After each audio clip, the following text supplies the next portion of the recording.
एक दिन यह जीव्या त्रेता युग में मंत्रा दासी की खूब चली थी। कैकेयी को ऊंच नीच समझा करके उसकी मति हरण करी थी। उसकी मति हर ली थी मंत्रा दासी ने। उसको ऊंच नीच की बातें समझा कर कैकेयी की मति हरी थी। एक दिन यह जीव्या मंत्रा दासी की चली थी। राग द्वेष की बातों को समझा करके कैकेयी की मति हरी थी। कैकेयी की मति हरण कर लिया। कैकेयी की मति हरण करके भगवान राम को वनवास दे दिया। कहाँ राज तिलक हो रहा था। देखो एक दासी ने राजा के घर में बवंडर मचा दिया। एक दिन यह जीव्या मथुरा की खूब चली थी। कैकेयी को उल्टा सुल्टा समझा करके उसकी मति हरी थी। सारा राज तिलक को विफल करके भगवान राम को वनवास दिया था। भगवान राम को वनवास दिया था। कैसी चली थी जीव, बहुत चली थी। एक दिन यह जीव हिरण्याकश्यप की चली थी। हरि नारायण से बैर करके अपने को परमात्मा बताने लगा था। नारायण हरि को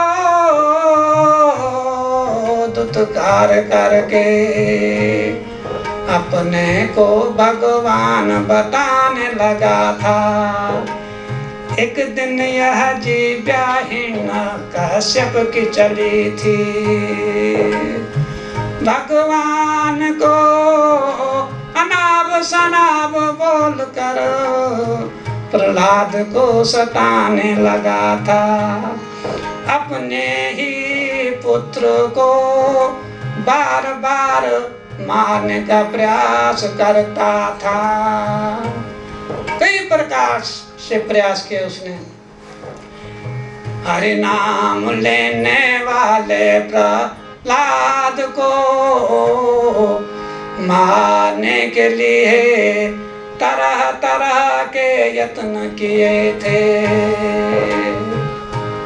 तरह तरह के यत्न किए थे। एक दिन यह जीव्या हिरण्याकश्यप की चली थी। प्रहलाद को मारने के लिए तरह तरह के यत्न किए थे।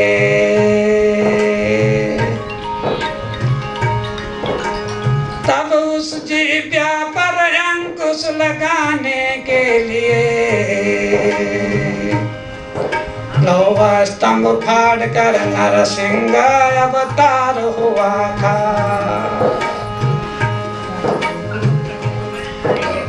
तब उसका घमंड तोड़ने के लिए धधकते लोहा स्तंभ से नरसिंह अवतार हुआ था। नरसिंह अवतार हुआ था। अपनी जंगाहों में लेकर के तब नरसिंह भगवान ने हिरण्याकश्यप का वध किया था। अपने भक्त प्रहलाद को बचाने के लिए तब श्री हरि ने नरसिंह अवतार लिया था।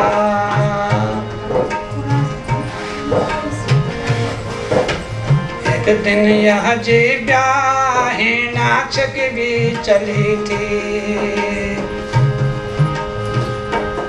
एक दिन यह जीव्या हिरण्याक्ष की भी चली थी। धरती माता को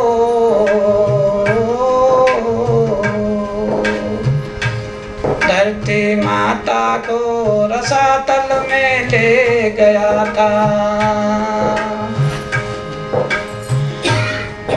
तब श्री हरि नारायण ने 12 अवतार लेकर के इस धरती को उबारा था। इस पृथ्वी को उबारा था। इस जीव ने बड़े अत्याचार किए। इस जुल्म की कहानी, इस जीव्या की कहानी बड़ी अकथ कहानी है। किस किस ने चलाई वेद पुराणों में सभी लिखा है। इस जीव्या ने रावण को मरवाया, कुंभकर्ण को मरवाया। इस जीव्या ने ही मेघनाद को मरवाया। करदूषण भी मारे गए।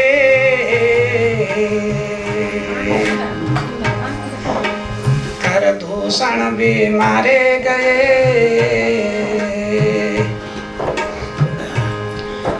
बड़े बड़े योद्धाओं की यह जीव चली थी। बड़े बड़े अभिमानी अहंकारियों की यह जीव चली थी। इस जीव ने बड़े जुल्म गुजारे हैं। इस जीव ने बड़े जुल्म गुजारे हैं। इस जीव ने बड़े अत्याचार ढहाए हैं। द्वापर युग में एक दिन यह जीव्या द्रौपदी की खूब चली थी। द्वापर युग में एक दिन यह जीव्या द्रौपदी की खूब चली थी। त्रियोधन को अंधों का अंधा कह कर खूब हंसी थी। यह जीव एक दिन द्रौपदी की खूब चली थी। दुर्योधन को अंधों का अंधा बोलकर खूब हंसी थी। दुर्योधन को अंधों का अंधा बोलकर खूब हंसी थी। तब घर जाकर दुर्योधन ने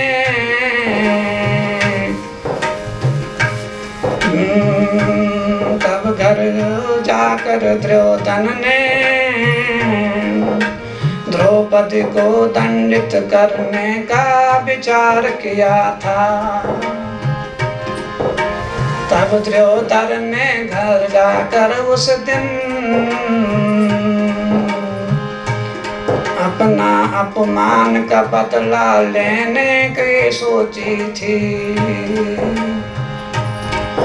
यह जीव दोबारा दुर्योधन की भी खूब चली थी। यह जीव दुर्योधन की भी खूब चली थी। अधर्म अनीति के अनीति धर्म से द्रौपदी को भरी सभा में नग्न किया था।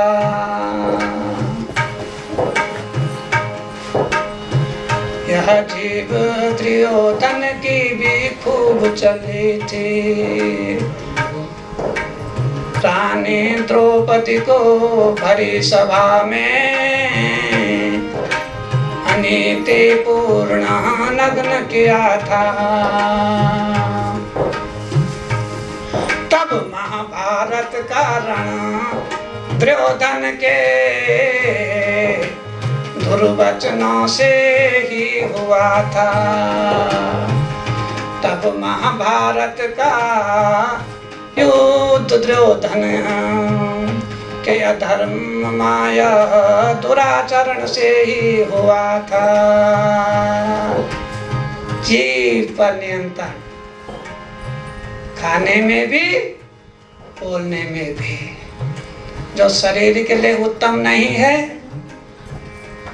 वह ठीक नहीं है खाना। जो शरीर जिसको आज्ञा नहीं देता शरीर, मेरे शरीर को क्या चाहिए, उससे और ज़्यादा तामसिक भोजन नहीं खानी चाहिए।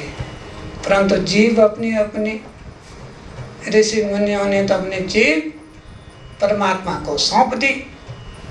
परमात्मा के भजन गाए, परमात्मा के हो गए और अपनी जिज्ञा से जो है संसार में जो है धर्म का जो है मार्ग प्रशस्त किया, भक्ति का, ज्ञान का, वैराग्य का। तो जीव पर ध्यान दो, जीव को नियंत्रण में रखो, खाने में भी बोलने में। 10 बार सोचो कि हम क्या बोलें, क्या ना बोलें, कहाँ पर बोलें, क्यों बोलें। तो सबको बताया कि देखो भाई, यह जीव जो है मंथरा की चली, भगवान राम को वनवास हो गया। ये जीव द्रौपदी की चली, महाभारत का युद्ध हो गया। दुर्योधन की चली, महाभारत का युद्ध हो गया। यह जीव दुर्योधन की भी खूब चली थी। महाभारत का युद्ध करा कर लाशों का अंबर लगा था। महाभारत का युद्ध करा कर लाशों का अंबर लगा था। द्रौपदी की भी यह जीव एक दिन खूब चली थी। दुर्योधन को अंधों का अंधा बोलकर खूब हंसी थी। दुर्योधन को अंधों का अंधा बोलकर खूब हंसी थी। तब दुर्योधन ने अपने अपमान का बदला लेने का प्रण किया था। सोच विचार कर, सोच विचार कर, यह जीव्या फिर एक दिन दुर्योधन की भी चली थी। अधर्म अनीति पूर्ण विचार करके यह जीव्या एक दिन दुर्योधन की भी खूब चली थी। द्रौपदी को भरी सभा में अनीति पूर्ण धर्म आचरण दुराचरण द्रौपदी को रानी को नग्न किया था।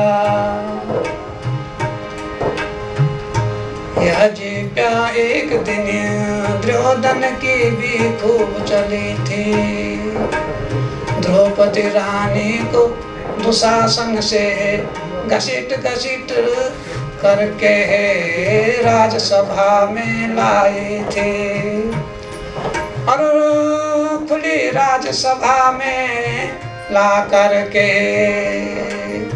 द्रौपदी रानी को नग्न किया था। इसे नग्न करने और द्रौपदी की लाज बचाने के लिए तब केशव मुरारी ने चीर बढ़ाई थी। बेशरम तो सब बेशरम होते हैं, अधर्मी तो सब अधर्मी होते हैं। तब भगवान को सोचना पड़ा, भगवान को सोचना पड़ा। इसने तो नग्न कर दिया। भगवान चले, द्रौपदी ने विनती करी और उसकी पूरा चीर हरण नहीं होने दिया और उसको बचाया। चीर हरण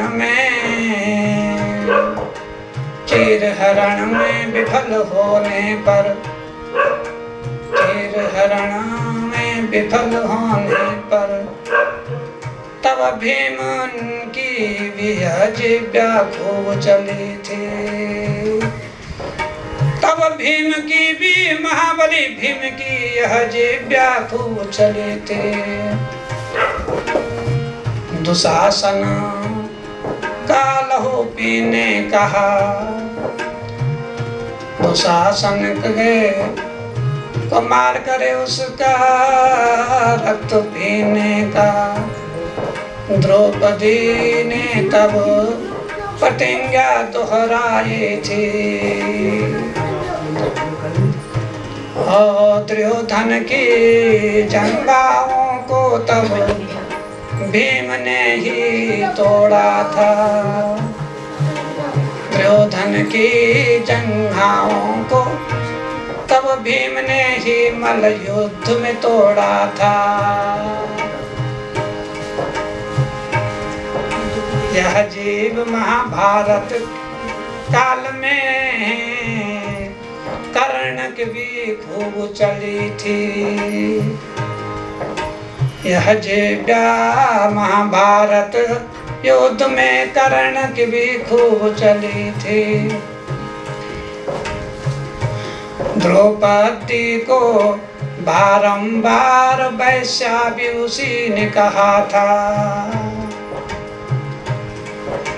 द्रौपदी को बारंबार वैश्या भी उसी ने कहा था। तब अधर्म नीति के सामने, तब अधर्म पूर्ण जीव चलाने का फल भगवान ने कर्ण को भी दिया था। अर्जुन के संग लड़ते समय, अर्जुन के संग युद्ध करते समय रथ का पहिया भूमि में धस गया था। जैसा उनका धर्म धस गया द्रौपदी के विषय में, अन्य विषय में, वैसे उसका भी रथ भूमि में धसा था। जैसे उन्होंने धर्म नीति को धरा पर धसा दिया, भूमि में धसा दिया, तो इस कारण बड़े बड़े सूरमा में भी सबके सब काल के जाल में फंसते गए। सब काल के आहार होते चले गए। यह जीव्या एक दिन दुर्योधन की खूब चली थी। द्रौपदी को भरी सभा में नग्न उसी ने किया था और तभी इस आधार पर, इस अन्याय से लड़ने पर, इस अधर्म से लड़ने भिड़ने के लिए तब भीम ने प्रण एक भार किया था। जिन जंघाओं में तूने द्रौपदी रानी को बिठाने की कोशिश की, उन जंघाओं को मैं तोड़ के ही रहूंगा। जीव दोनों तरफ चल रही है, दोनों तरफ जीव चल रही है। भीम भी बोल रहा, दुर्योधन भी बोल रहा, हिरण्यकश्यप भी बोला, देखो कितने लोग गिना दे मैंने, रावण की जीव चली, मेघनाथ की चली, कितनों की जीव चली है। और तो देखो अब काली के ठाट हो गए, काली सबका रक्त पी रही है। द्रौपदी स्वयं काली बनकर आई थी, धरती में काली का खप्पर लेकर आई थी। अग्निसुता यज्ञ से प्रकट होकर द्रौपदी स्वयं काली रूप आई थी।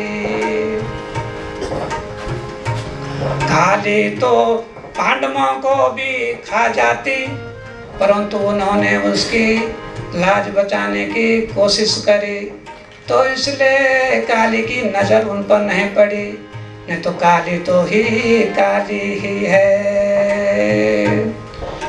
तब काली ने यह झगड़ा खूब उकसाया था।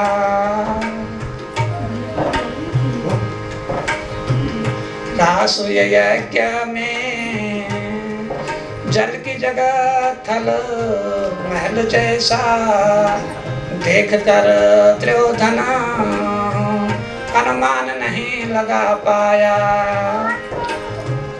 वह थल में पैर टिकाता तो वह जल में डूब जाता। इसी पर गवाक्ष में बैठ कर खिड़की में बैठी हुई द्रौपदी की जीव उस दिन खूब चली थी। अंधों के अंधे होते हैं, ऐसा बोलकर खूब हंसी थी। तब उसकी हंसी को गायब करने के लिए दुर्योधन की भी जीव खूब चली। उसने उससे बदला लेने के और उसको प्राप्त करने के जो है अधर्मपूर्ण रणभूमि तैयार करी। परंतु काली तो प्यासी थी खून की, उसने जो 18 क्षौणी सेना का जो है रक्त पी लिया और वो तृप्त हो गई। अधर्मियों का रक्त पीकर काली तृप्त हो गई। बहुत लंबा चौड़ा इतिहास है, अगर बताएं तो सबके रोंगटे खड़े हो जाएं कि इसके पीछे कौन है। इसके पीछे तो स्वयं काल माया खड़े हैं। इस जीव को चलाने वाले काल माया हैं। इस जीव से ऐसी ऐसी घटना करवा दी है। मंत्रा की जीव्या में माया ने बैठकर उसकी जीव्या खूब चलाई थी। कई को ऊंच नीच समझा कर उसकी मति हर ली थी। और भगवान राम को 14 बरस का वनवास दिलवा दिया था। देखो कहाँ का खेल कहाँ हो रहा है, कहाँ का खेल कहाँ हो रहा है। राम निरंजन न्यारा रे, राम निरंजन न्यारा रे, राम निरंजन न्यारा रे, राम निरंजन नारा रे, राम निरंजन न्यारा रे, राम निरंजन न्यारा रे, राम निरंजन न्यारा रे, राम निरंजन न्यारा रे, राम निरंजन न्यारा रे, राम निरंजन न्यारा रे, राम निरंजन न्यारा रे, राम निरंजन न्यारा रे, राम निरंजन न्यारा रे, राम